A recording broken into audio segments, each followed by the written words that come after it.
à tous, je suis Pascal Fechner et je vous souhaite la bienvenue sur le Maybe Planet. Alors vous l'avez peut-être vu aujourd'hui, changement de décor, petit problème technique avec mon ordinateur, donc j'ai dû me déplacer dans la maison pour pouvoir faire cette émission. Alors comme vous le savez, le rôle de notre média collaboratif, c'est de s'interroger, étudier et informer sur les sujets parascientifiques et ses transversalités, afin de générer une réflexion et un questionnement sur le monde pour percevoir la vie autrement. Alors bien sûr, comme d'habitude, n'oubliez pas de mettre un petit pouce bleu, de vous abonner à la chaîne Maybe Planet et de visiter notre page Tipeee. Merci d'avance.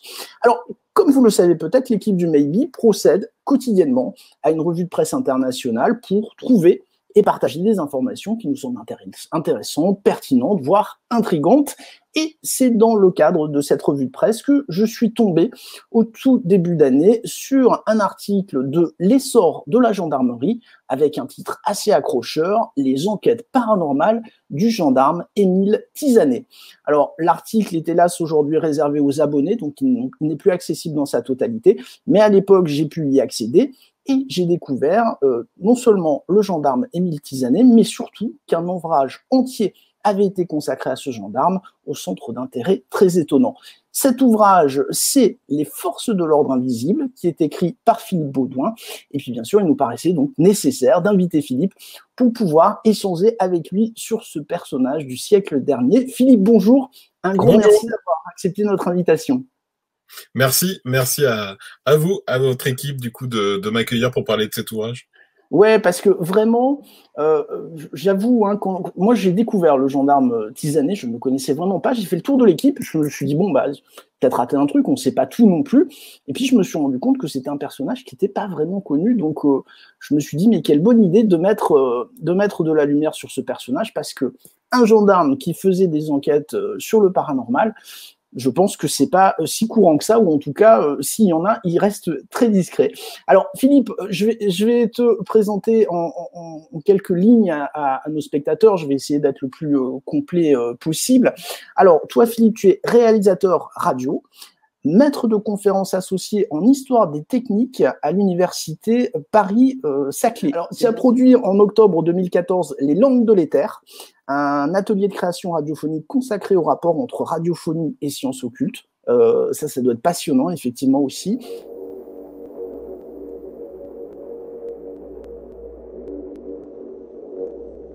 Parfait des coups attirantes.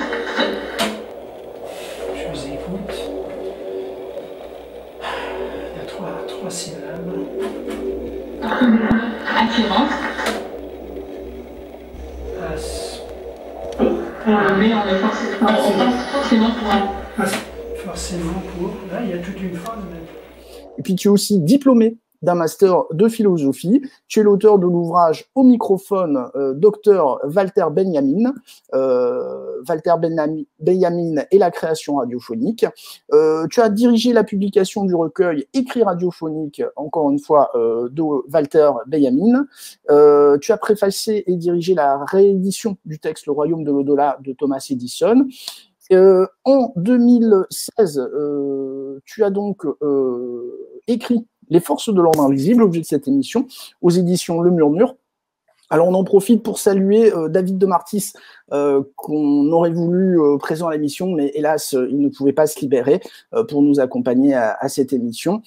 Et puis, en 2018, tu as sorti un ouvrage qui doit être super intéressant. Ça, je vais absolument me le procurer pour le lire. Donc, c'est le livre Sub Rosa, anthologie sonore des phénomènes paranormaux. Oui, alors à vrai dire, c'est plus, c'est pas tout à fait un livre, c'est surtout au départ un disque vinyle qui est sorti sur vinyle, qui est une anthologie audio des phénomènes dits paranormaux et qui est accompagné d'un livret de plusieurs pages où en fait l'idée pour ce label Sub Rosa avec Guy Marquinan avec qui j'ai travaillé sur l'édition de ce disque, de rassembler avec Thomas Knöpfel, qui est un chercheur allemand aujourd'hui décédé, avec qui j'ai beaucoup travaillé, pour faire le point sur tout ce qui avait été enregistré depuis que les techniques d'enregistrement existent, audio, dans le domaine de l'occulte, de l'occultisme, du paranormal. Donc, on a réussi à rassembler des séances de spiritisme des années 30, voilà, gravées à l'époque sur cylindre. Bon, des documents vraiment fascinants. Et on a pu publier le premier volume de ce coffret, qui en fait sera un coffret de 3 disques. Là, je travaille déjà sur la suite, sur le volume 2, mais le premier, en tout cas, était consacré sur la face A au spiritisme et sur la face B au poltergeist et aux maisons hantées, dont on va parler un petit peu aujourd'hui avec ce cher commandant Tisanet. Émile Tisanet, effectivement. Bon, alors ça, c'est passionnant parce que je trouve ça plutôt malin d'utiliser le vinyle, qui est un objet, on va dire, du siècle dernier aujourd'hui. Hein, c'est un objet qui est de moins en moins utilisé pour parler justement de ces phénomènes. Alors, c'était des enregistrements quoi, de séances médiumniques, de choses comme ça, parce que il y a un peu de tout. Il y a effectivement des séances de spiritisme enregistrées. Il y a des expériences avec des médiums aussi sur la respiration. Il y a des phénomènes de déplacement d'objets qui sont enregistrés aussi au magnétophone. Il y a différents types de supports en fait qui avaient été convoqués. Mais en tout cas, voilà, tout a été proposé sur ce disque vinyle. C'était aussi un petit clin d'œil nostalgique aussi à ce support-là qui quand même revient aujourd'hui dans les années 2020, 2021. Ça fait une dizaine d'années en fait que 5-10 ans que le vinyle revient un petit peu à la mode. Et puis il faut dire aussi que c'est un bel objet avec une belle couverture où on voit justement une médium en train de faire surgir de sa bouche comme ça une apparition. Enfin, vous verrez, c'est assez intriguant. J'ai l'impression quand même que l'objet, enfin le support, pour toi c'est quelque chose d'important parce que quand on voit les forces de l'ordre invisible, c'est pas qu'un livre, c'est un objet quelque part. Enfin voilà, c'est une masse. Oui, c'est une masse de documents, d'archives, tout simplement parce que au départ, en fait, les archives de Tisanet, qui sont des archives privées, hein, j'insiste bien là-dessus, qui sont conservées aujourd'hui par son fils aîné, Guy Tisanet, quelque part dans les Alpes, dans un chalet. Dans un endroit secret. Voilà, effectivement. Nous ne donnerons pas l'adresse. J'ai été le premier avec David de Martis et Rachel van der Merch, la photographe avec qui on a travaillé, à découvrir vraiment, à lever le voile sur ces archives-là, et ça représente des dizaines de kilos de documents qui n'avaient jamais été explorés depuis le décès de Tisanet. Hein. Peut-être, Philippe, avant justement d'aborder cette histoire passionnante, puisque j'en avais discuté avec David au téléphone, et c'est vrai que ça mérite qu'on en parle, mais j'aimerais peut-être qu'on revienne auparavant à ta rencontre avec le gendarme Émile Tisanet. Je crois que ça s'est passé à l'Institut Métapsychique. Oui.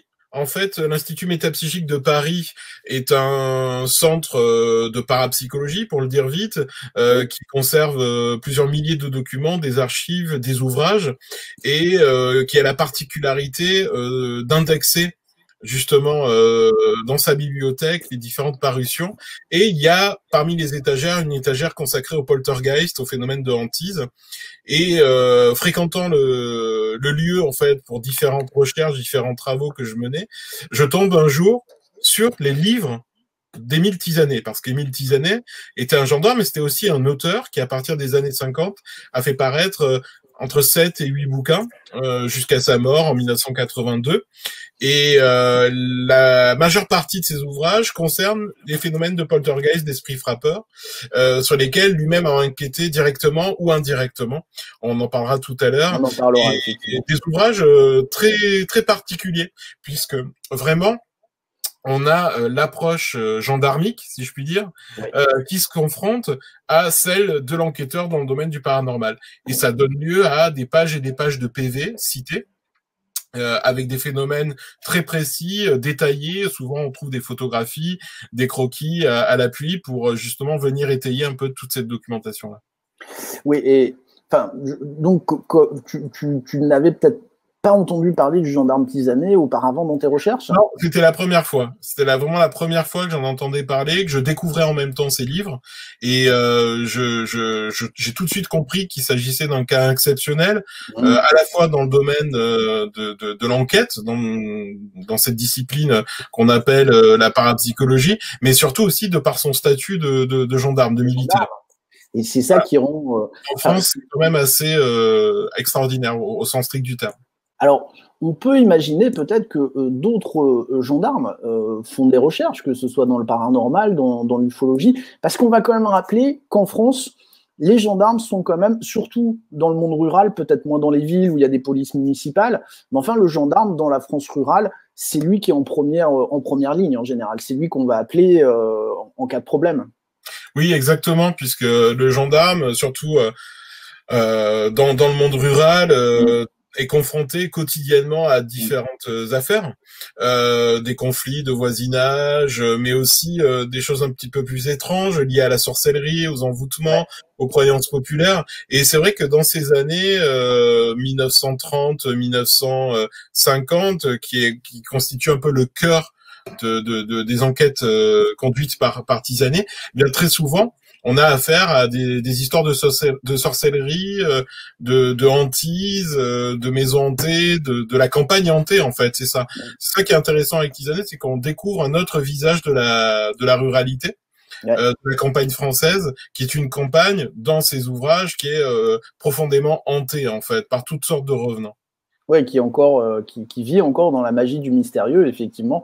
Alors c'est vrai qu'aujourd'hui, dans les villes, on a moins cette magie. Je pense qu'aujourd'hui, je vous dis très honnêtement, je pense qu'il y aurait des discussions très, très intéressantes à avoir avec certains gendarmes qui doivent avoir des informations, alors que ce soit effectivement dans le mystérieux, dans le paranormal, mais aussi, on le sait, dans l'ufologie, puisque les gendarmes reçoivent aussi beaucoup de témoignages.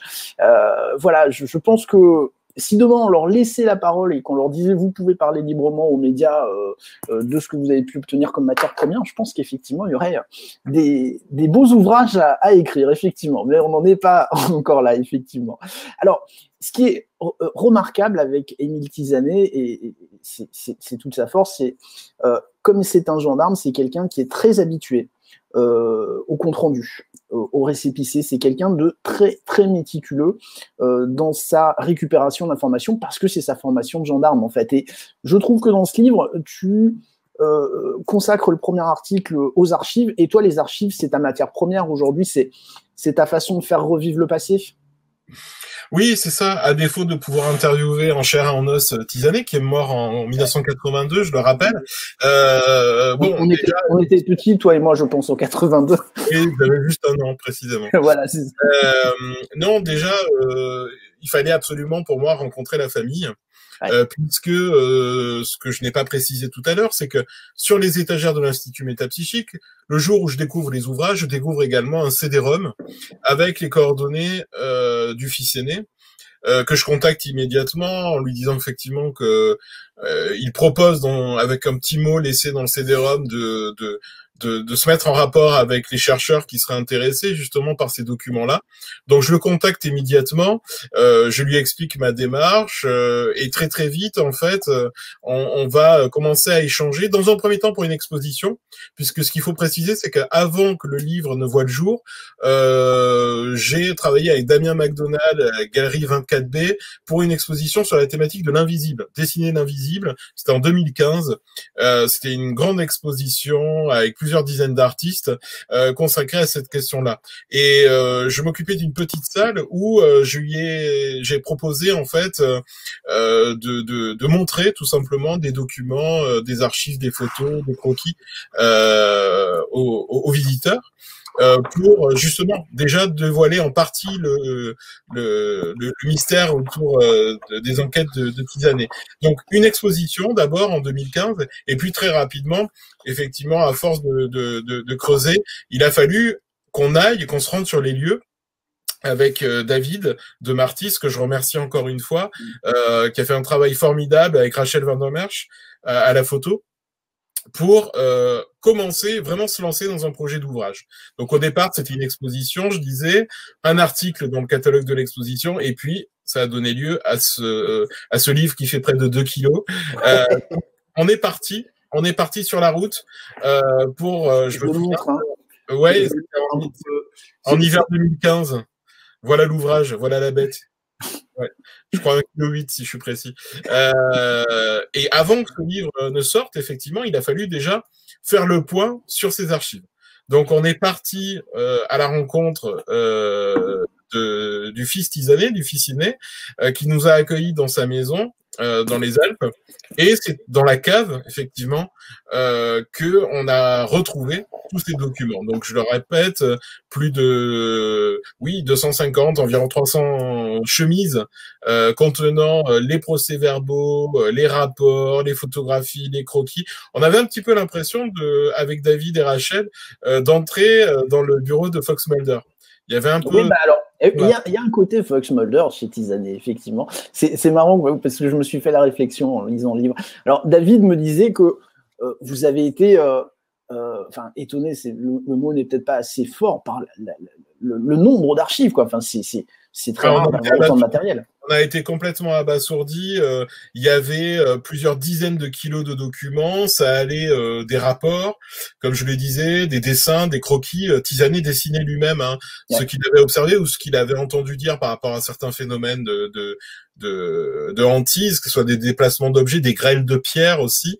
Je crois qu'il a pris des cours de dessin pour justement être plus précis.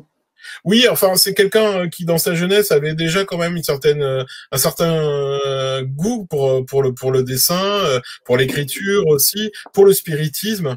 Il a pratiqué les tables tournantes comme beaucoup de ses camarades le faisaient à l'époque. Donc, c'est quelqu'un qui a baigné vraiment dans cela avant de devenir officier de gendarmerie. Et donc, on a eu cette chance incroyable, et je remercie encore aujourd'hui les enfants d'Émile Tisanet, en particulier son fils aîné, qui a eu cette générosité-là de nous ouvrir la porte de sa cave. Donc, il faut s'imaginer comme ça, pénétrer dans ces petits couloirs sinueux jusqu'à accéder à cet endroit, vraiment, qui est une caverne d'Ali Baba, où toute la bibliothèque personnelle de Tisanet. Donc, il faut imaginer une bibliothèque avec des ouvrages sur la sorcellerie, la démonologie, la parapsychologie, l'ufologie aussi, on en parlera un petit peu plus tard, je crois. On en parlera à la fin, ouais. Et puis, tous ces dossiers complètement inédits, avec des photos qui couvrent une période allant de 1930 jusqu'en 1970 à peu près. Et moi, quand je lisais ce passage sur les archives, je me disais, mais là, quelque part, c'est un coup de chance. Enfin, en tout cas, les enfants, effectivement, ont conservé les archives, mais pour ces archives conservées, combien de trésors familiaux ne sont pas conservés au décès de la personne, avec des livres jetés, des papiers jetés et malgré tout, tu l'expliques dans le livre, tout n'a pas été conservé puisqu'il y avait des enregistrements audio que la veuve d'Émile Tisanet n'a pas souhaité conserver et qu'elle a détruit par contre. Oui, on en reparlera peut-être un peu plus tard, mais effectivement, ça concerne la fin de la vie d'Émile Tisanet. Je raconte dans le livre que justement, à la fin de sa vie, à force de travailler justement sur ces voix venues de nulle part, sur ces revenants, etc., il fait la rencontre d'une médium qui va très rapidement lui faire comprendre ou faire croire, en fait, ça c'est au lecteur aussi de faire son propre avis, qu'il existe un autre monde et que ce monde peut communiquer avec lui. Et il y a une entité qui va se manifester à la fin de sa vie que Tisanet dira être en mesure d'enregistrer sur des bandes magnétiques. Et on y reviendra peut-être. Voilà, on a fait le teaser, mais on va en reparler effectivement de ces fameuses bandes audio. Alors, on va peut-être parler un petit peu du gendarme Tisanet. Donc, Tisanet, vraiment, je veux mettre un R là où il n'y en a pas, du gendarme Émile Tisanet, qui naît en 1902, 1901 et qui décède donc en 1982, et qui au départ n'est pas parti spécialement pour une carrière de gendarme, mais plutôt de militaire, mais qui a un accident d'équitation qui lui coupe un petit peu les voies qu'il escomptait, et on va dire quelque part qu'il se retrouve presque gendarme malgré lui, en tout cas à son corps défendant. Oui, c'est ça, parce que c'est quelqu'un qui veut devenir cavalier. Qui aime beaucoup les chevaux, qui s'engage dans l'armée, justement, à la fin des années 20. Et malheureusement, à cause d'une chute à cheval qui va provoquer chez lui des douleurs vraiment insoutenables, constantes aussi, surtout, il va lui être proscrit, justement, et impossible, en tout cas, de devenir cavalier. Et il se résigne à devenir gendarme. Donc là, on est à la fin des années, à la toute fin des années 1920, début des années 1930, et donc il se résigne à justement choisir cette carrière dans la gendarmerie nationale, dans ce qu'on appelle l'arme encore aujourd'hui, et à devenir gendarme. Et donc, il va faire tout son parcours jusque dans les années 50, au moment où il va décider de prendre sa retraite, Ouais. au sein de la gendarmerie nationale. Effectivement, mais voilà. Mais c'était pas son choix premier, encore une fois. Pas du tout, non, non. Alors, Il par le dit contre, dans son journal, hein, il dit dans son journal ouais. qu'effectivement, il n'a d'autre choix que d'intégrer la gendarmerie. Mais, et très bizarrement, il dit aussi que le fait de devenir gendarme lui permettra de mener à des enquêtes dans le domaine de la parapsychologie des maisons. On va y venir aujourd'hui, on va y venir justement parce que c'est une des forces de Tisanet d'avoir essayé de faire rentrer, je dirais, son côté, enfin, sa vie professionnelle et ses intérêts privés dans quelque chose de global. Mais Tisanet, au-delà de ça, s'intéresse quand même assez rapidement à tous ces mouvements spiritistes et autres. Il faut quand même se rappeler, parce que je crois que c'est important, que la fin des années 1800 et le début des années 1900, il y a vraiment une explosion de ces mouvements occultes, spiritistes.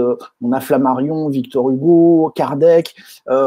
Les débuts des années 1900, on a des gens comme Papus, Sarpadalan. Enfin voilà, si on n'a pas creusé un petit peu le sujet, on a du mal à comprendre à quel point il y a un vivier, ça bouillonne dans tous les sens.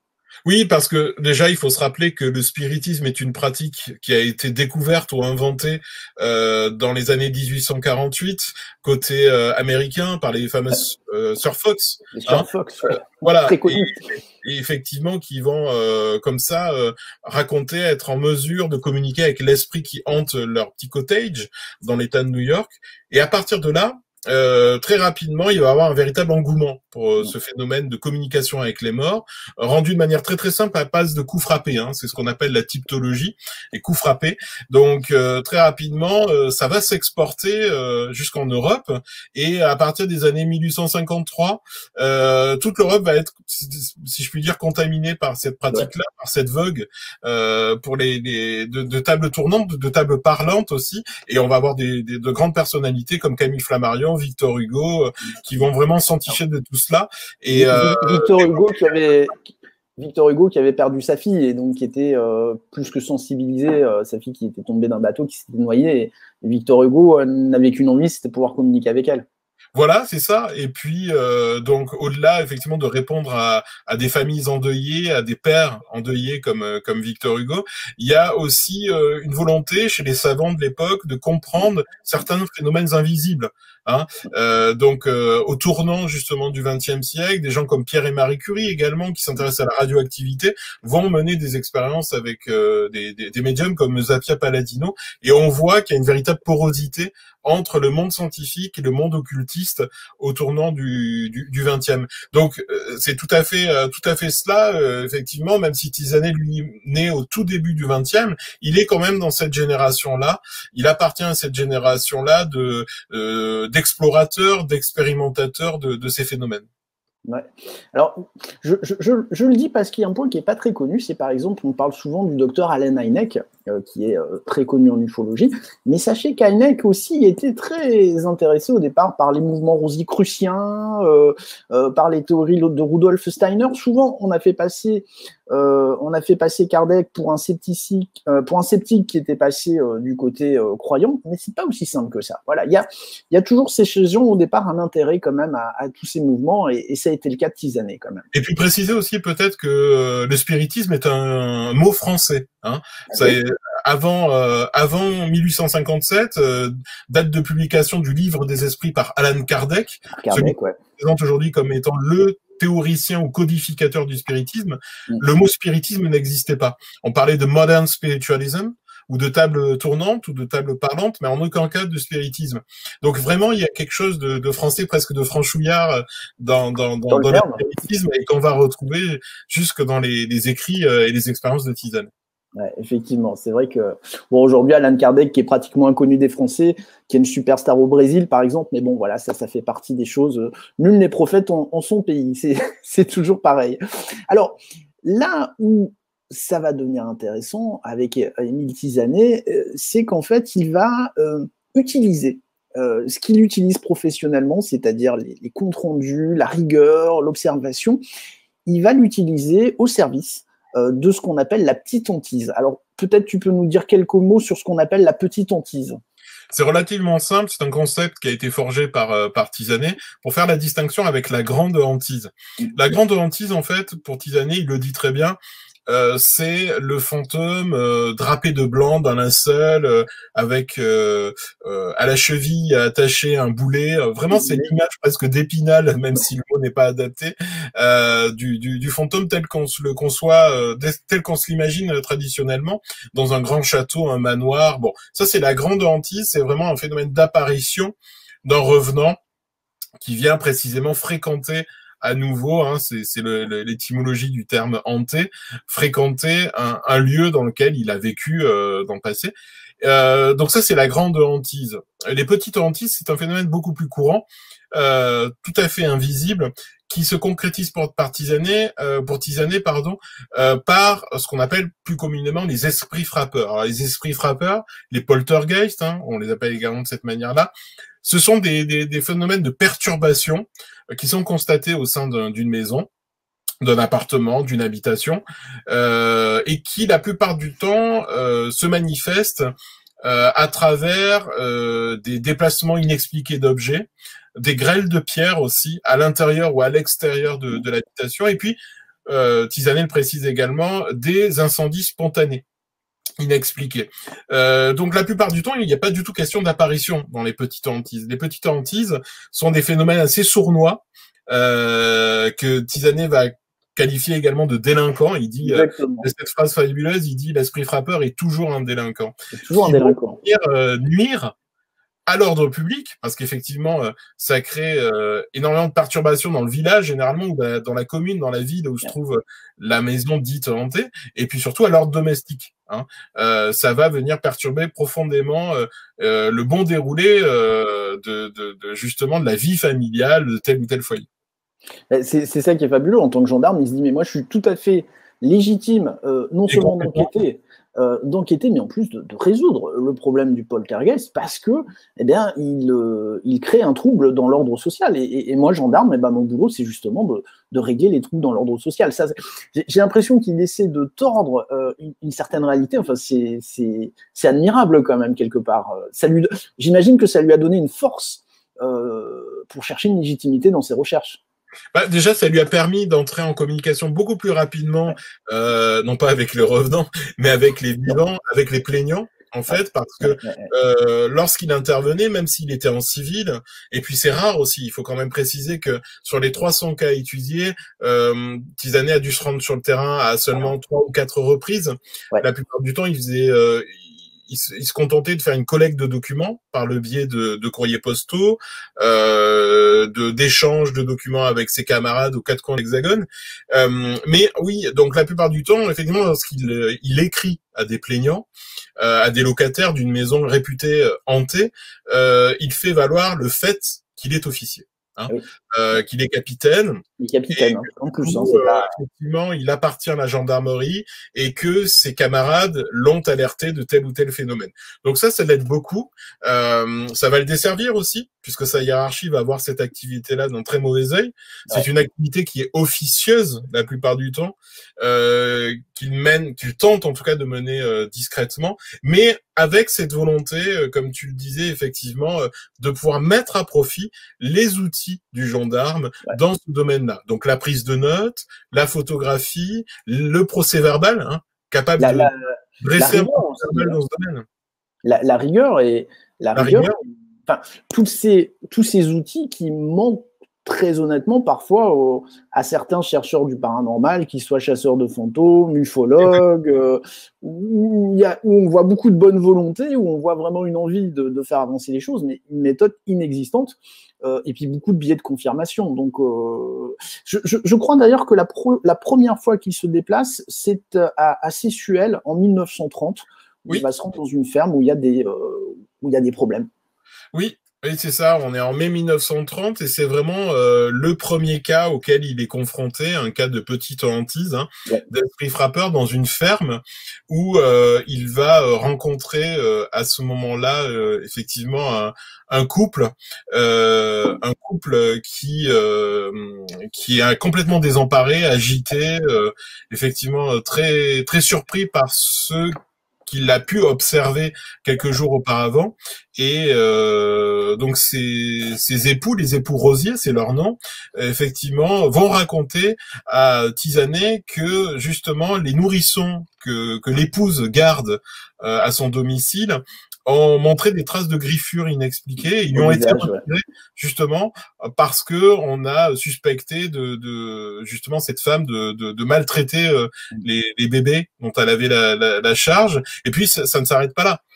Il y a la maison qui est complètement dévastée, des objets cassés, des débuts d'incendie aussi spontanés. Enfin, une affaire vraiment très troublante. Et lui, Tisanet, donc va se rendre sur les lieux, va se procurer le procès-verbal qui a été établi par ses camarades, puisque il intervient en dehors de sa circonscription d'appartenance. Donc il prend déjà ce risque-là, hein, il n'a pas d'autorisation pour le faire. Alors certes, c'est un travail qui se fait discrètement, il ne vient pas en tenue de gendarme, mais il se rend quand même sur les lieux, il se procure des photos, il en fait lui-même. Voilà, on est vraiment dans un domaine effectivement assez trouble. On est en pleine forêt effectivement à flanc de colline en Isère en 1930. Bon, et puis il essaie de trouver des solutions parce qu'il se contente pas de diagnostiquer effectivement les phénomènes. Il tente à chaque fois d'apporter une solution et très souvent ça va être quelque chose d'assez radical, c'est-à-dire que il va mener son enquête. Il va lire attentivement tous les éléments du dossier qui vont lui être communiqués. Mais très souvent, ce qu'on remarque chez Tisanet, c'est qu'il y a une réaction de mise à l'écart. Mise à l'écart d'un sujet que lui va considérer comme épicentre. C'est-à-dire que très rapidement, en fait, Tisanet va se construire sa propre hypothèse en matière parapsychologique. Il va dire, dans ces phénomènes-là, souvent, il y a une personne qui focalise autour d'elle ces phénomènes et qui les déclenche inconsciemment, involontairement. Et il va appeler ça le sujet épicentre. Aujourd'hui, en psychologie, on parle de personne focale, mais tous ces événements-là vont se focaliser, vont tourner autour de cette personne. Et Tisanet va vite remarquer, pour établir quelques petites statistiques, que dans la plupart des cas, on a affaire à des adolescents ou des adolescentes dans ces affaires. Alors c'est pas le cas des époux Rosier qui rencontrent en 1930, mais ça va être le cas dans d'autres affaires où il va rencontrer des jeunes gens âgés entre 14 et 17 ans qu'on va suspecter d'imposture ou de supercherie, mais lui va défendre cette hypothèse-là de sujet épicentre, c'est-à-dire de sujet de médium qui s'ignore. Exactement. Capable, justement, de déplacer des objets, de provoquer des incendies spontanés et de faire apparaître des pierres comme ça qui tombent du plafond. Donc pourquoi pas, c'est une hypothèse assez intéressante de travailler. L'hypothèse reste assez forte, hein, quand on repense au film Poltergeist qui est sorti. D'ailleurs, Poltergeist, c'est pas un nom anglais, c'est un nom allemand, hein, si je dis pas de bêtises. Oui, c'est un terme qui a été forgé, en tout cas qui a été employé par Luther, et qui est un terme effectivement allemand qui désigne le fantôme qui fait du bruit en fait. Hein. Étymologiquement c'est ça. Hein. Poltern c'est provoquer le tumulte et Geist en allemand c'est le fantôme. Donc effectivement c'est un esprit frappeur en traduction par esprit frappeur. Effectivement, donc vous voyez que c'est pas une notion, parce qu'on parle de Luther, donc créateur de l'Église protestante, si je dis pas de bêtises, donc c'est pas d'hier quand même cette histoire. Effectivement, c'est des problématiques déjà qui se posaient, mais effectivement par rapport aux adolescents et plus précisément aux adolescentes, Tisanet effectivement aimait ce concept qui aujourd'hui reste encore une fois d'actualité. En tout cas, ça n'a pas été. Enfin voilà, les chercheurs continuent à se dire que ça peut avoir du sens, effectivement, qu'un adolescent, un enfant médium donne force, ou en tout cas donne matière à certaines énergies pour se concrétiser et créer des problèmes dans la maison, effectivement. Je sais pas ce que je veux dire parce que effectivement, j'ai fait référence dans l'ouvrage lors de la sortie du film Poltergeist de Toby Hooper. Au début des années 80, il y a effectivement Henri Michaud, hein, le célèbre poète et écrivain, qui s'intéressait un petit peu à ces phénomènes-là et qui parlait, lui, je trouve qu'il y a une formule très juste pour définir les phénomènes de hantise, de poltergeist. Il parlait d'attentats domestiques. Et c'est bien ça dont il est question, c'est-à-dire que souvent les adolescents, dans ces cas de hantise, eh bien provoquent inconsciemment des formes d'attentats domestiques, en fait. Et sans grande gravité, la plupart du temps, des chaises qui tombent, de la vaisselle qui se brise, etc.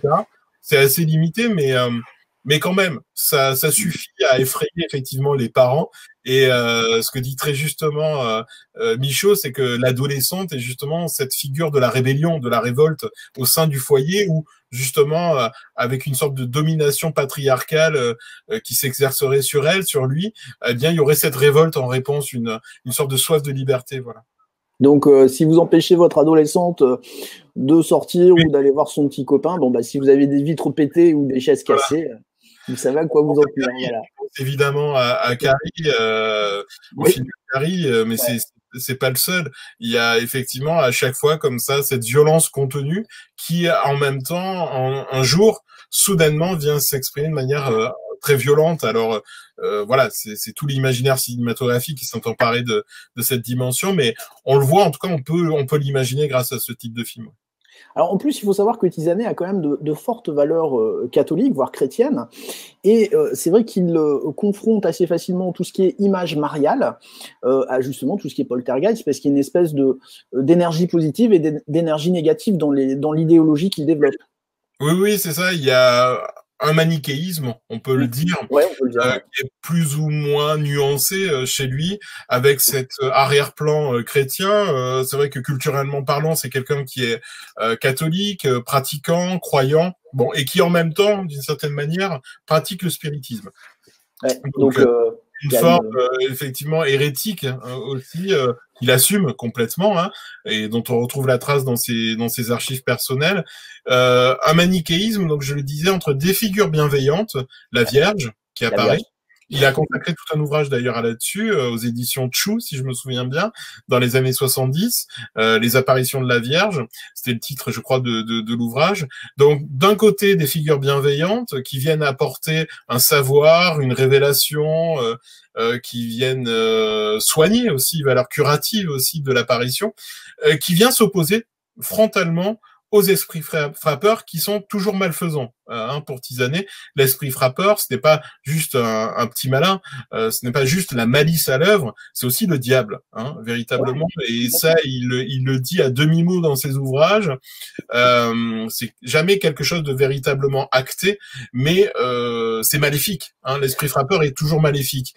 Ça, il ne le dit pas. Par contre, il parle de délinquance.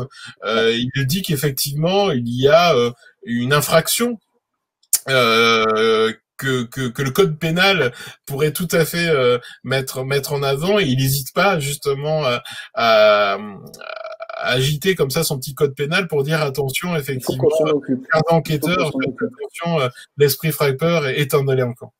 D'ailleurs, je crois que Tisanet était, alors passionné n'est peut-être pas le bon mot, mais en tout cas très intéressé par la démonologie, ce qui montre bien, voilà. Hein, oui, il y a plusieurs traités de démonologie, effectivement, que j'ai pu consulter, très beaux ouvrages reliés, de vieux grimoires comme ça dans sa bibliothèque. Et on voit qu'il avait vraiment une lecture très précise de cette tradition de démonologie, de l'occultisme, mais aussi de l'exorcisme. Hein. C'est quelque chose, la pratique de l'exorcisme, on le voit dans ses lectures, c'est quelque chose qui l'a beaucoup intéressé, la question de la possession. Hein. Et je pense que dans ses écrits, certaines fois, il y a une véritable confusion, volontaire ou involontaire, entre les phénomènes prétendus de possession démoniaque et ceux de poltergeist qu'il a pu constater directement ou indirectement dans certaines maisons dites hantées. Oui. On va se dire les choses, mais il se serait probablement très très bien entendu avec les époux Warren, parce qu'il y a quand même beaucoup de valeurs communes. Voilà, la religion, le côté... oui, bien mal. Ils connaissaient leur existence.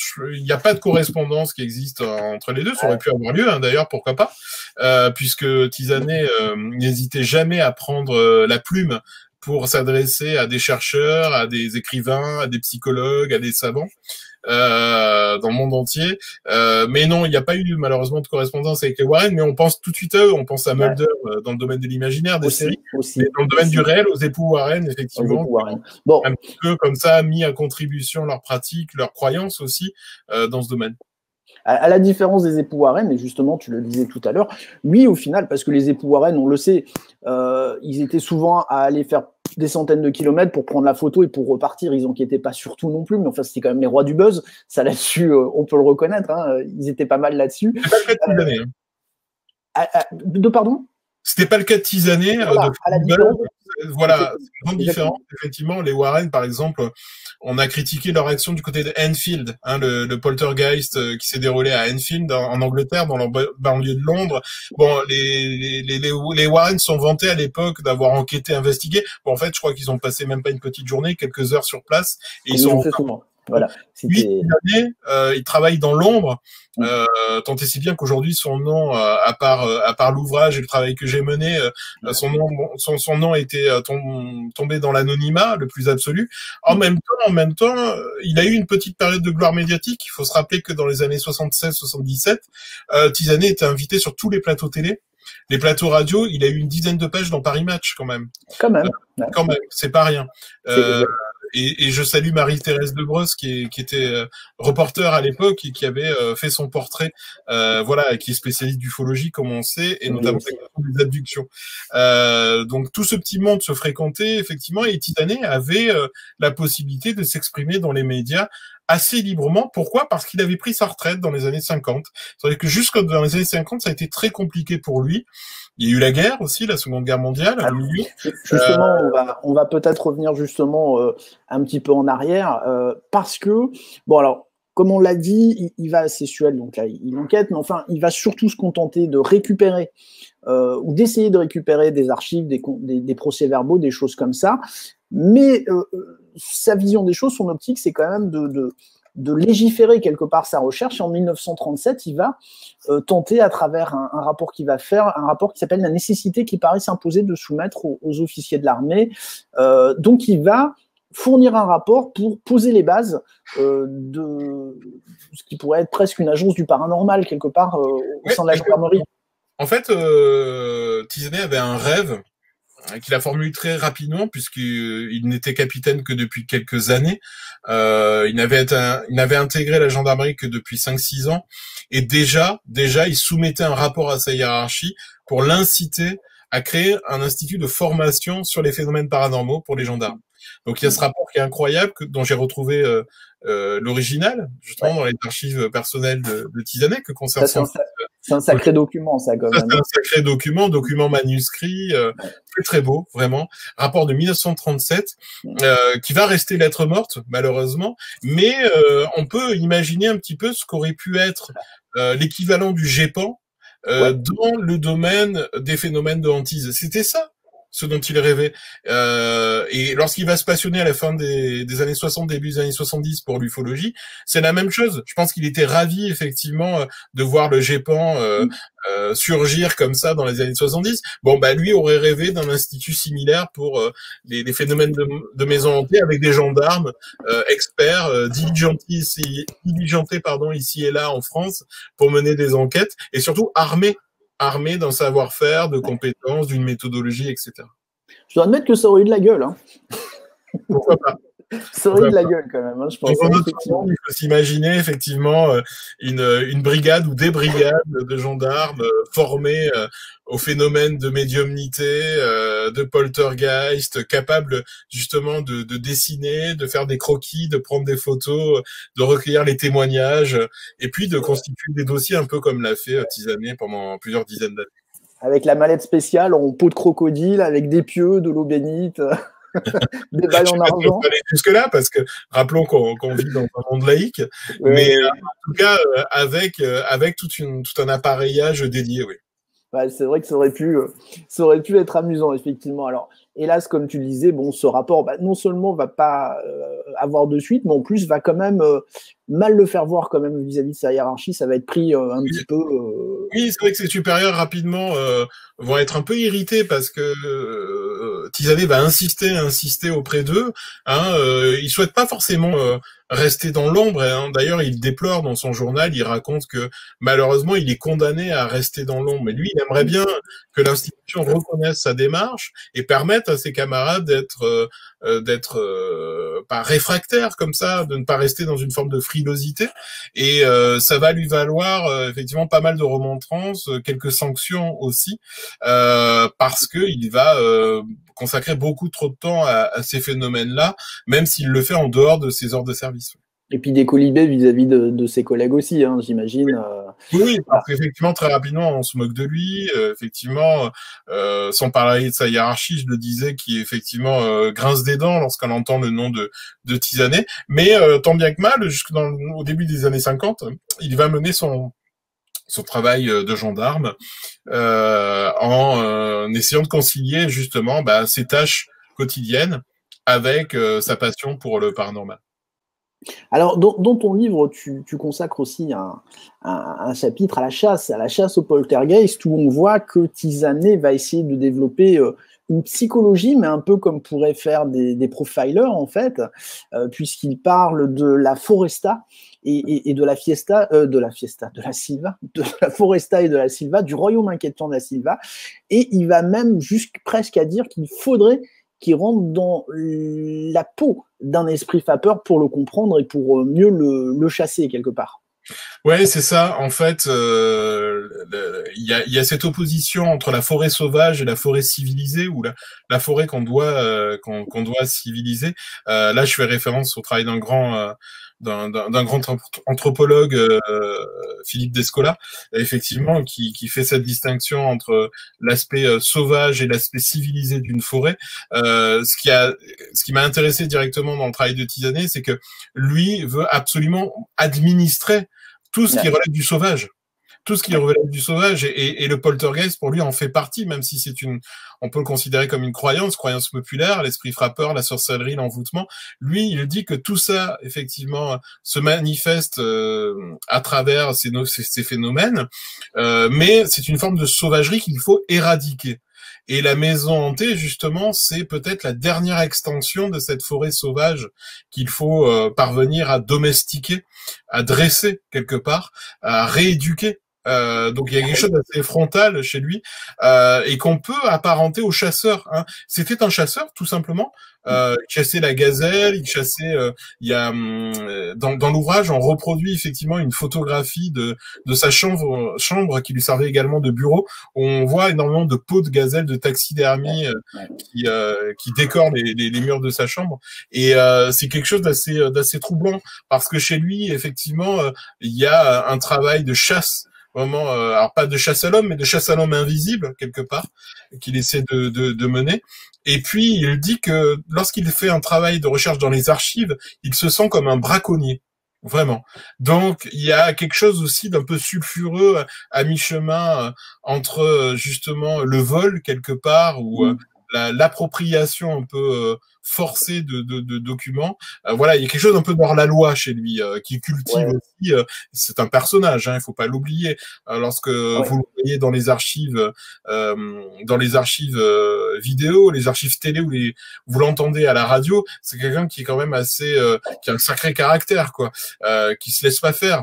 Et c'est ça qui est assez intéressant chez lui, c'est un travail de profiler dans le domaine du paranormal et en même temps un caractère, une présence, une prestance aussi littéralement extraordinaire.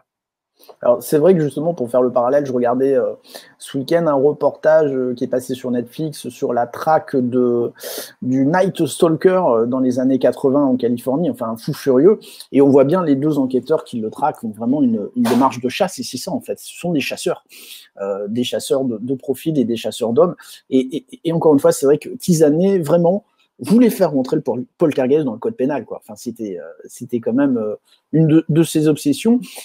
Et puis, on arrive quand même, à un moment, à l'orée des années 40, et puis de la Seconde Guerre mondiale qui se déclenche. Alors, tu écris dans le livre « Sa quête insatiable d'affaires surnaturelles l'a tenu comme éloigné de la guerre ». On pourrait presque dire qu'il était tellement obsédé par son travail de de chasse que il est passé un petit peu au travers, il s'est pas rendu compte de ce qui se passait peut-être. Comment tu l'analyses toi? Si, quand même, je pense qu'il faut quand même nuancer un petit peu cette affirmation que quand même j'assume totalement, mais il y a une manière d'être aveuglé aussi, d'être fasciné, sidéré par ces phénomènes. On est dans les années 40, ça fait presque 10 ans qu'il travaille là-dessus, qu'il mène ses enquêtes officieuses, et il a de plus en plus l'occasion d'être confronté directement à tout cela. Et en 1943, il y a cette affaire, l'affaire de Frontenay-Rohan-Rohan, qui est une petite commune des Deux-Sèvres, qui a un nom complètement improbable. Frontenay-Rohan-Rohan, on dirait un village du Mordor, dans le Seigneur des Anneaux, où effectivement, il va avoir l'occasion, pour la première fois dans sa carrière, de mener une enquête avec l'autorisation de sa hiérarchie. C'est ça. Et la guerre n'arrête pas ces phénomènes. La guerre n'arrête pas ces phénomènes, et lui, il est parfaitement conscient de l'occupation allemande, des difficultés de l'entrave, toutes formes d'entrave qui, justement, auxquelles il se confronte quotidiennement. Mais il ne laisse pas de côté ces histoires-là de maison hantée, parce que tout simplement on fait appel à lui régulièrement, et puis il continue de se documenter dans les journaux, etc. Il pointe ici et là, aux quatre coins de la France, encore des phénomènes de poltergeist. Donc quelque part, pour lui, c'est aussi une manière de sortir de l'horreur de la guerre, pour aller voir ailleurs concrètement, et trouver une manière de s'échapper un petit peu de ce climat ambiant. Alors, ce qui est admirable aussi dans ton livre, c'est que je trouve que tu décris très bien la continuité, quelque part, des mouvements occultistes pendant la Seconde Guerre mondiale, parce qu'on sait que les nazis ont mené une chasse aux mouvements occultistes, ils ont fait une chasse aux francs-maçons, enfin, tous les mouvements occultistes, mais on voit malgré tout que certains mouvements ont continué à perdurer. On sait qu'il y a eu des tenues maçonniques dans des camps, enfin voilà, il y a eu comme ça. Mais à côté de ça, il y a des mouvements qui, quelque part, ont presque se sont développés parce qu'ils n'étaient pas complètement opposés à l'idéologie nazie, quand même. Oui, il y a la plupart du temps, c'est vrai que lorsqu'on parle des rapports, ou du moins de la survie de certains groupes ou groupuscules occultistes durant la Seconde Guerre mondiale, on pense d'abord à l'Allemagne. Et c'est vrai qu'effectivement, il y a toute une série d'ouvrages et de chercheurs qui ont travaillé là-dessus, sur les racines occultes, en fait, du Troisième Reich. Donc la plupart du temps, on s'intéresse à des cas assez étonnant de voyants, de clairvoyants, de médiums côté allemand. Je pense à Hanussen qui a conseillé Hitler effectivement dans les années 30, mais c'est pas le seul, et on voit qu'il y avait une obsession de certains membres du parti nazi pour Himmler était exactement pour ces phénomènes-là.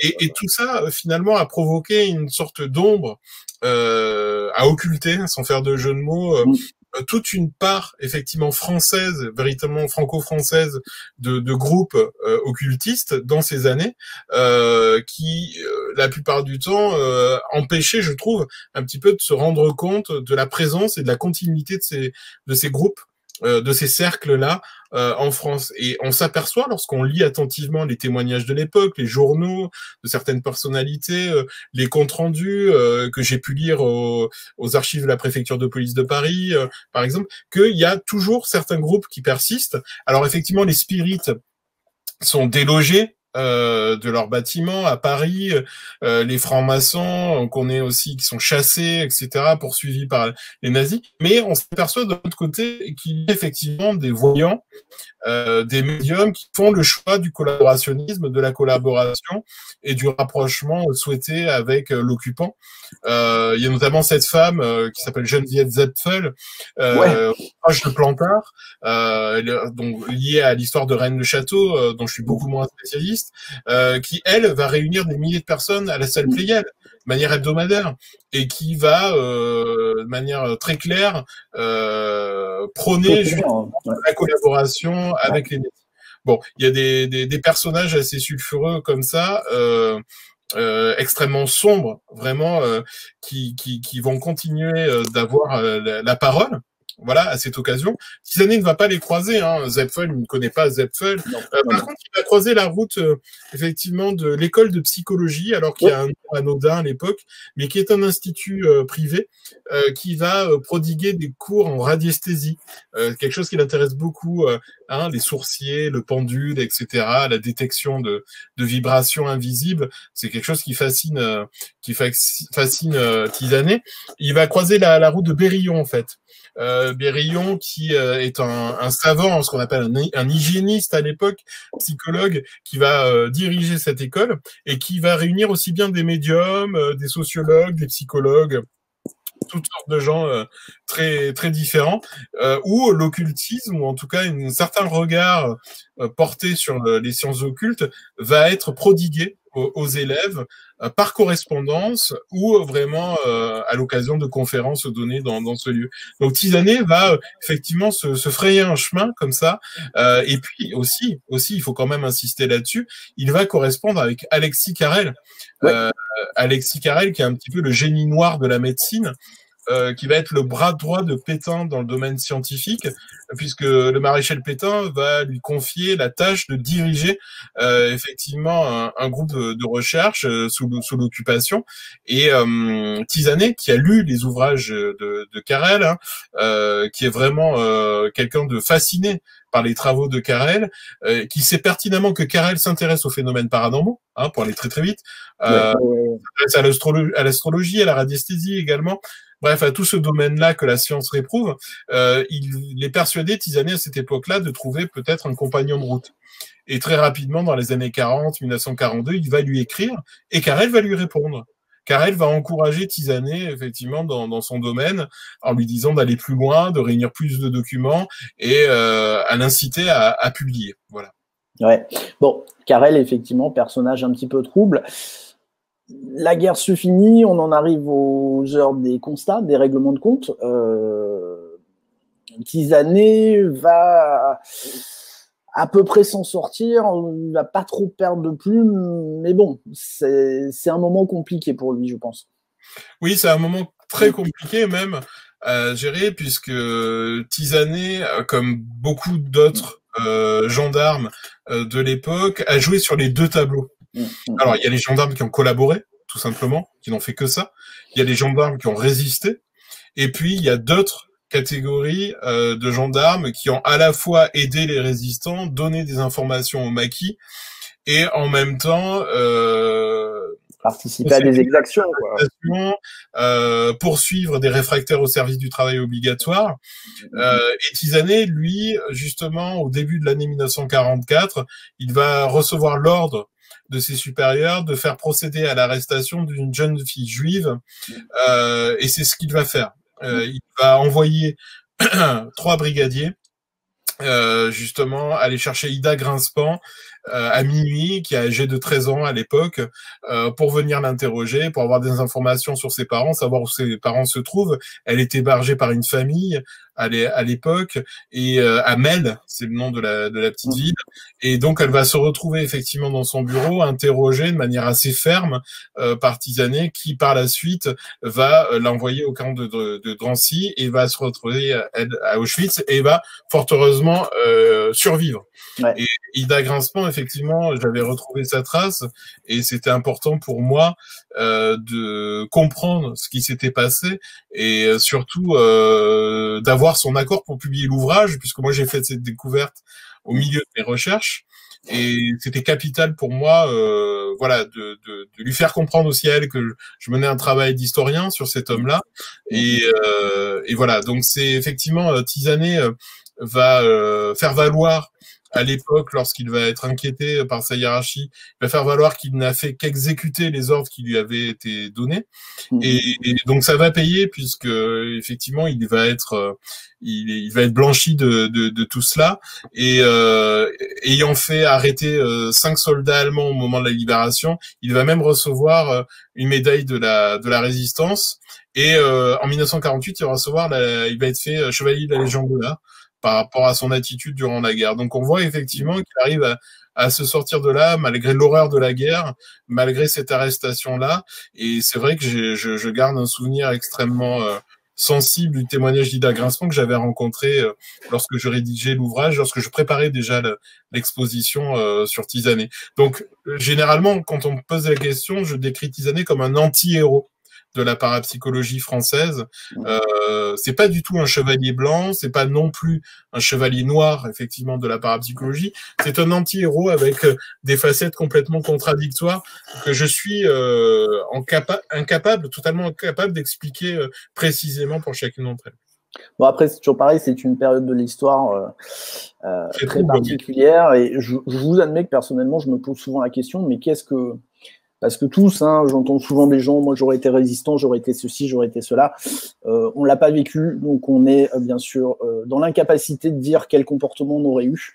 Voilà, mais ça fait partie de Tisanet aussi, de cette période. Il était gendarme pendant la Seconde Guerre mondiale, et effectivement, il a obéi à des ordres qui n'étaient pas toujours super clean. Voilà, donc, mais ça fait partie du personnage, effectivement.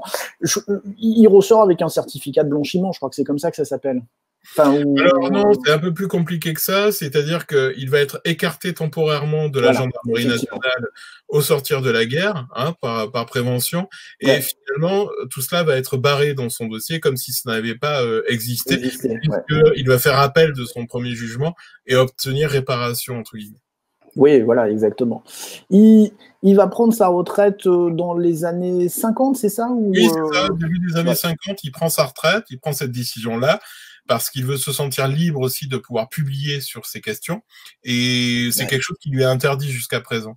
Donc effectivement, il va pouvoir s'abstenir de ce devoir de réserve à condition effectivement de caviarder et d'anonymiser ces documents, de publier. Mais on voit, c'était intéressant dans ces archives, j'ai retrouvé toutes les autorisations du ministère des Armées, ministère de la Guerre à l'époque, pour justement lui donner cette possibilité de faire sortir ses ouvrages, voilà. Ouais, effectivement. Alors, tu vois, comme quoi, Philippe, tu avais dit 1 heure, ce sera long, mais on y est déjà, hein, donc c'est pas si long. C'est pas si long, effectivement. On va peut-être aborder la dernière partie de la vie d'Émile Tisanet, parce que je dirais presque obligatoirement, puisqu'on va rentrer dans les années 60-70, l'ufologie va commencer à faire son chemin en France, et je dirais presque obligatoirement, c'est un mouvement qu'il va suivre. Il est à Montpellier, je crois, pour sa retraite. Il vit à Montpellier, donc il n'est pas très loin d'Aix-en-Provence, patrie du célèbre Jimmy Guilleux. Oui, donc, exactement. Avec Jimmy Guilleux, l'auteur des premiers ouvrages en France sur les soucoupes volantes, quand même, c'est pas rien. Oui, c'est quand même le précurseur en France. Hein. Oui, c'est ça. Auteur de SF, essayiste aussi, puisqu'il a écrit quelques textes documentaires, en fait, sur les soucoupes volantes.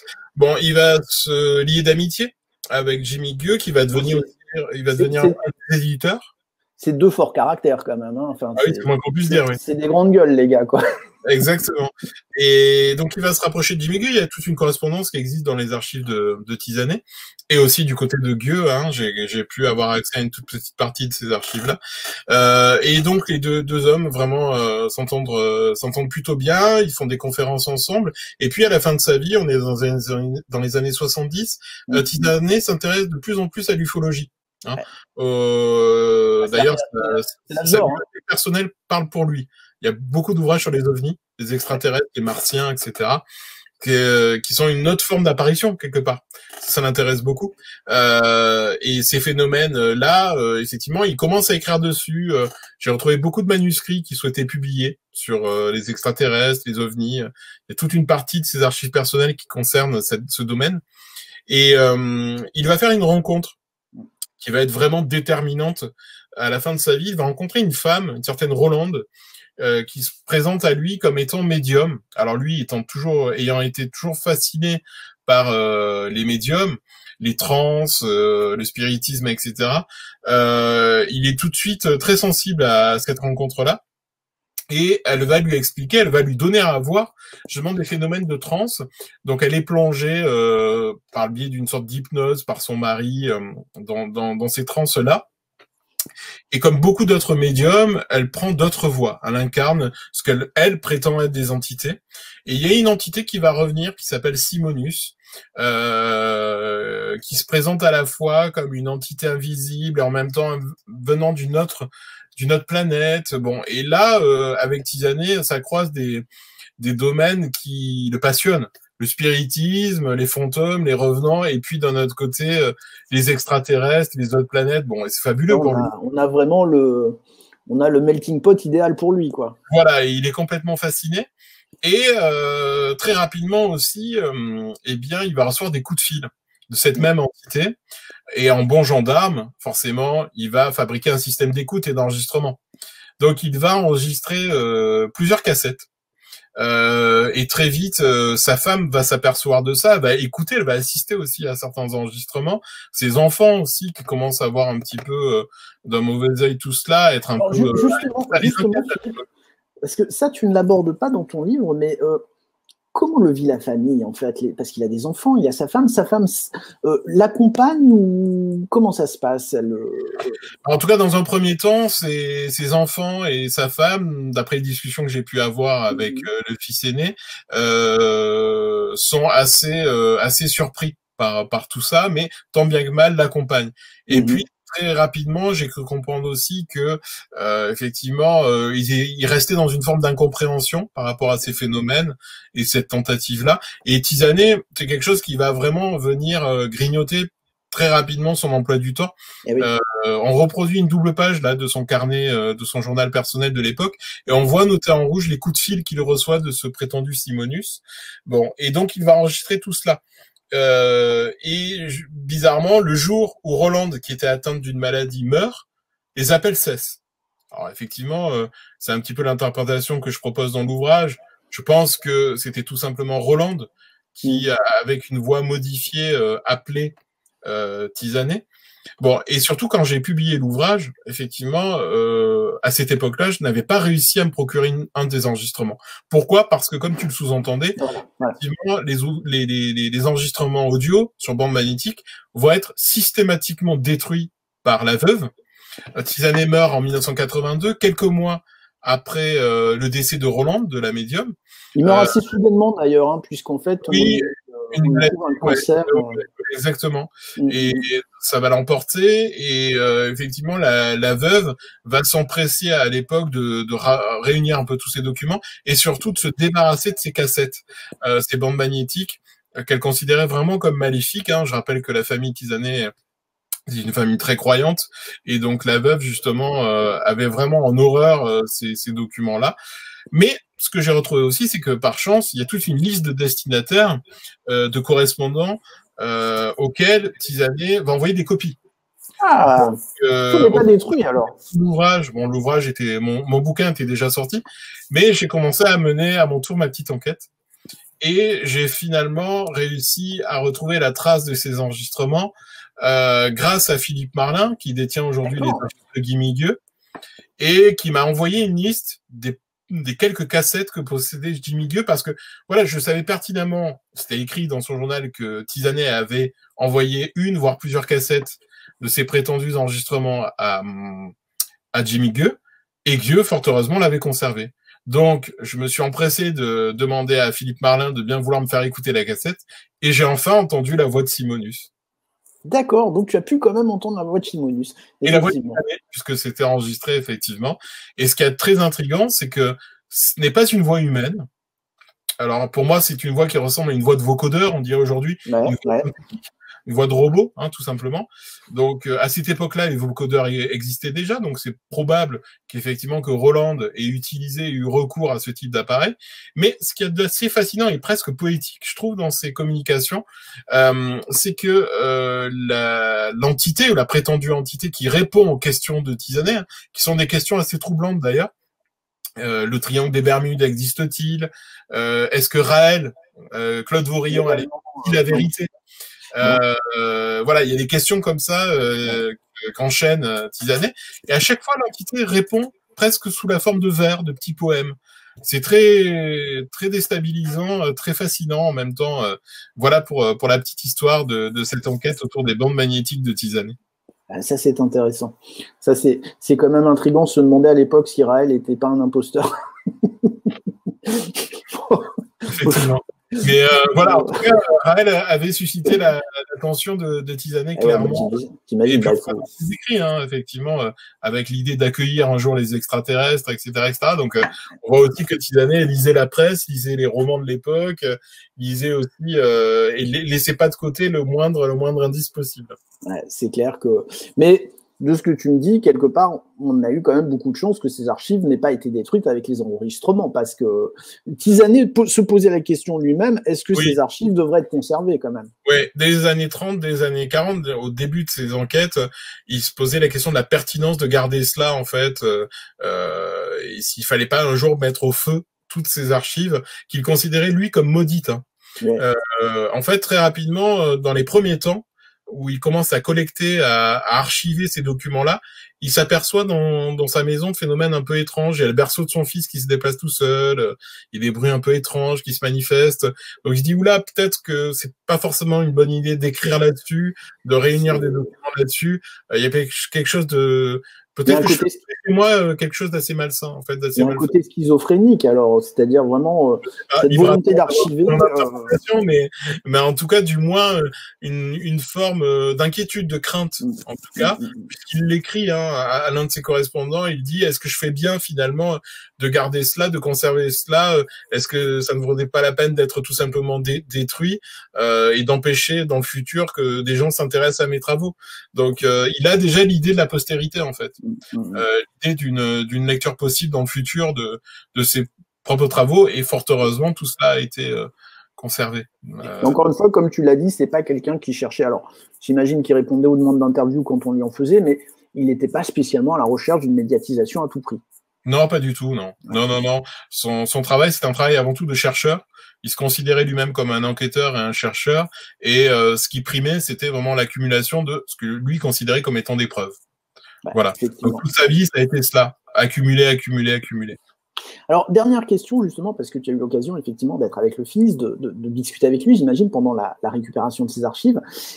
Quel œil il en garde? Est-ce que ce projet, comment dire, lui faisait plaisir de mettre en avant le travail de son père pendant toutes ces décennies En fait, c'est un travail de mémoire. Le fils aîné m'a expliqué qu'effectivement, c'était justement... pour la mémoire de son père qu'il faisait ça, pour que ces archives puissent être mises à disposition des chercheurs, mais en même temps, lui, d'un point de vue strictement personnel, c'est quelque chose qui ne l'intéresse pas. Le domaine de la parapsychologie, c'est quelque chose qui lui est complètement étranger. Il dit lui-même qu'il ne comprend pas, mais en tout cas, par respect pour la mémoire de son père, il a conservé tout cela. Et il le met à disposition effectivement des personnes qui souhaiteraient effectivement consulter ces précieux documents. En tout cas, un magnifique témoignage, je trouve, de la recherche d'un homme, dans son questionnement, dans ses convictions aussi, puisqu'encore une fois, on voit bien qu'il a mis ses propres convictions aussi dans sa recherche, qui n'était pas une recherche complètement neutre, hein, puisqu'il il avait quand même des avis assez tranchés. Des attentes, oui, tout à fait. Exactement. Mais bon, en même temps, c'est très compliqué. Et puis, un personnage complexe qui a vécu... qui a traversé le siècle dernier, qui n'a pas été un siècle facile non plus, hein, très honnêtement, avec ces événements aussi catastrophiques et ces situations loin d'être faciles. Mais voilà, moi je trouve que c'est un livre qui devait exister, et franchement, voilà, je trouve que tu as fait un très bon boulot, et je pense que la famille de Tisanet a été plutôt satisfaite du travail fini. Oui, bon après effectivement il y a aussi eu des incompréhensions, des difficultés, notamment sur le chapitre concernant la collaboration. Peut-être un chapitre évident, mais qu'il fallait absolument, moi en tant qu'historien, en parler et le documenter. Et je m'appuie exclusivement sur des documents écrits, effectivement, qui montrent de quelle manière Tisanet s'est comporté à l'époque. Donc forcément, ça fait grincer des dents, mais en même temps, il y a une grande confiance, et je remercie encore les enfants Tisanet de me l'avoir accordé pour mener à bien tout ça, puisque je le rappelle, la plupart des matériaux utilisés sont des matériaux privés, hein, ce sont des archives personnelles. Il y a une toute petite partie d'archives publiques, puisqu'il y a le dossier de carrière qui est conservé conservées aujourd'hui aux archives de la gendarmerie, du centre historique, du service historique de la Défense à Vincennes, au château de Vincennes. Donc il y a son dossier de militaire, son dossier de carrière qu'on peut consulter librement là-bas. Mais effectivement, tout ce qui concerne le paranormal se trouve dans les Alpes, effectivement, dans cette maison de famille où habite le fils aîné. Ouais, effectivement. Philippe, un grand merci d'avoir accepté notre invitation, parce que j'ai trouvé cet entretien vraiment passionnant. Moi, voilà, je suis heureux d'avoir découvert ce gendarme, Émile Tizanet. Et puis, c'est vrai que ce livre m'a fait poser la question, mais pour ces archives retrouvées, combien d'archives non découvertes, détruites, en attente, qu'on les redécouvre, qu'on les réveille, qu'on leur redonne vie? Ça, c'est une vraie question, parce que voilà, il y a peut-être des choses passionnantes qui sont cachées dans les caves et dans les greniers des maisons et qui n'attendent effectivement que les chercheurs pour pouvoir s'en saisir et mettre un petit peu de lumière dessus. Voilà. Alors, Philippe, écoute, j'espère qu'on aura l'occasion de refaire des émissions, parce que moi, j'ai bien compris que tu as écrit d'autres ouvrages sur des sujets qui me passionnent. Par exemple, les objets sonores, ça va être quelque chose de passionnant. Donc, j'espère qu'on va pouvoir refaire une émission avec toi, qu'on pourra rediscuter avec toi. En tout cas, un grand merci pour cette heure et quart qu'on a passé ensemble. Tu vois, ça passe vite quand même, l'air de rien. Et puis, écoutez, j'espère que cette émission vous a plu. N'hésitez pas, encore une fois, si elle vous a plu, un petit pouce bleu. N'hésitez pas à la partager, puisqu'elle est là pour ça. Et puis, je vous souhaite une très bonne fin de journée à tous. Philippe, à très bientôt. Merci, à bientôt, au plaisir. Ciao.